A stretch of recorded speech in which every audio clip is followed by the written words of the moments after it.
Hello, folks. Welcome back to 3 Zen. Bobo here. This morning, I want to talk a little bit about two things that are very dear to me: camaraderie and espirit-de-corps.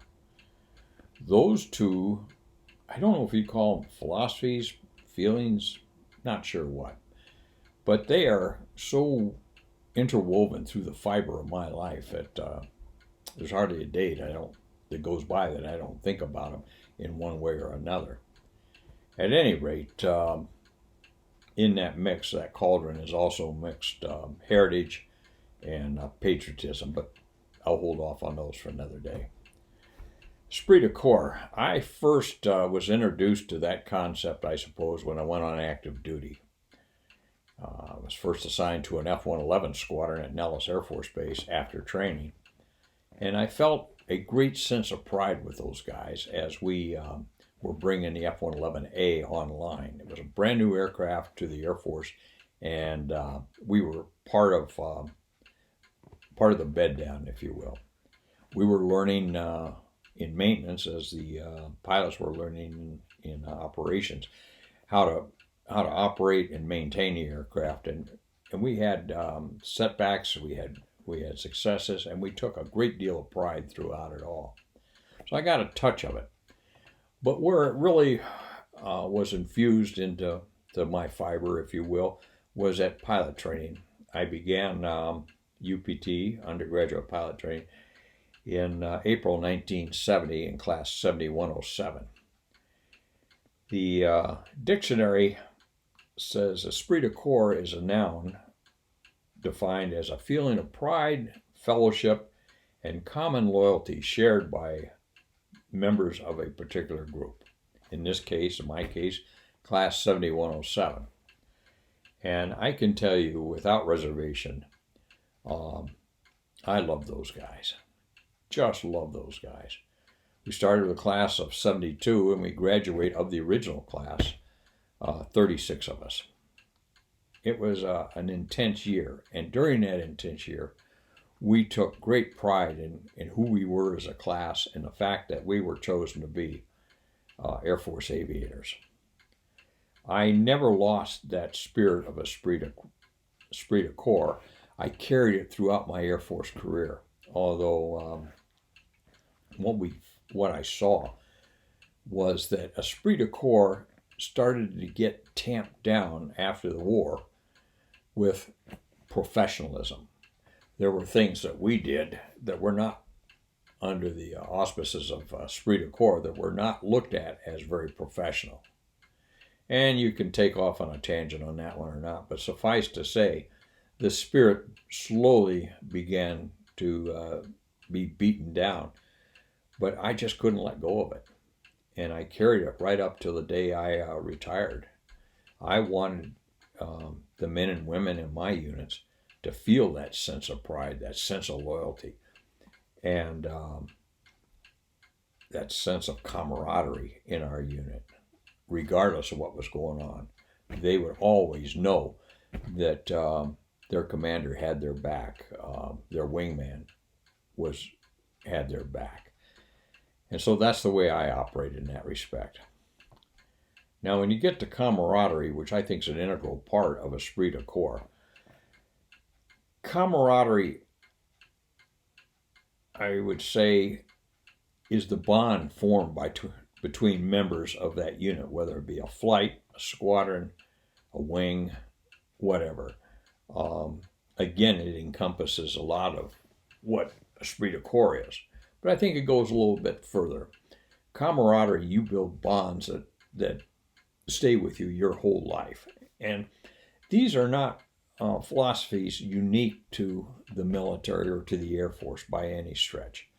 I've seen this in civilian world. I just saw it last weekend at Honda, and I just stood back and admired the interaction of these people, these members of a Honda team I was privileged to observe. At any rate, the camaraderie, you form these bonds with people, and these people will these bonds will stay with you your whole life. I've got a select few of friends that I know I can call on and say, Marty, Joe, Andy, I need help. And they would damn near drop everything and be here within a day or two. I can give you a personal example of that. Hadn't intended to talk about this, but I think it talks to this. 1994, in August, I came out of treatment for alcoholism. And my bell was rung when I came out. My whole world was turned upside down. Everything I thought about anything was just turned upside down. I was really screwed up.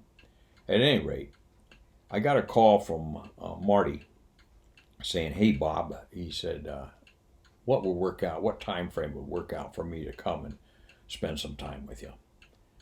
And I told him, and he came up from Georgia. He was flying with the airlines, but he took time out of his life to come and spend time. And he says, I'm not here to fix you or to heal you or anything. He said, I'm just here to spend time with you. That's camaraderie. And about a month later, I got a call from Bill. And Bill said the same thing. Bill lived out on the West Coast. He lived in Seattle. And he said, I'd like to come and just spend some time with you and just chat about nothing. That's camaraderie. And those two individuals are so dear to me, as many others of you are.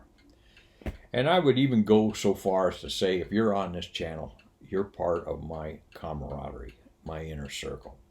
I love sharing my life, my experiences, my hopes and dreams with you. And in doing that, I'm opening myself up and welcoming you into my life and building this camaraderie. The onus for this video presentation began in a chat room I'm in with four guys that are a generation behind me and from the Air Force, and they're all retired now. But these four guys are so tight, and they generously allowed me to kind of sit in the stands and watch the chatter of them in this chat, message chat, and it is just hilarious. And I could take those four guys back to my time, and they'd fit in perfect. It's the same type of bantering and kidding, good-natured kidding, but all four of these guys are there for each other. And I suppose if I needed help, they'd be there for me too. That's this camaraderie. It passes through generations, crosses all kinds of barriers that we think we put up for ourselves.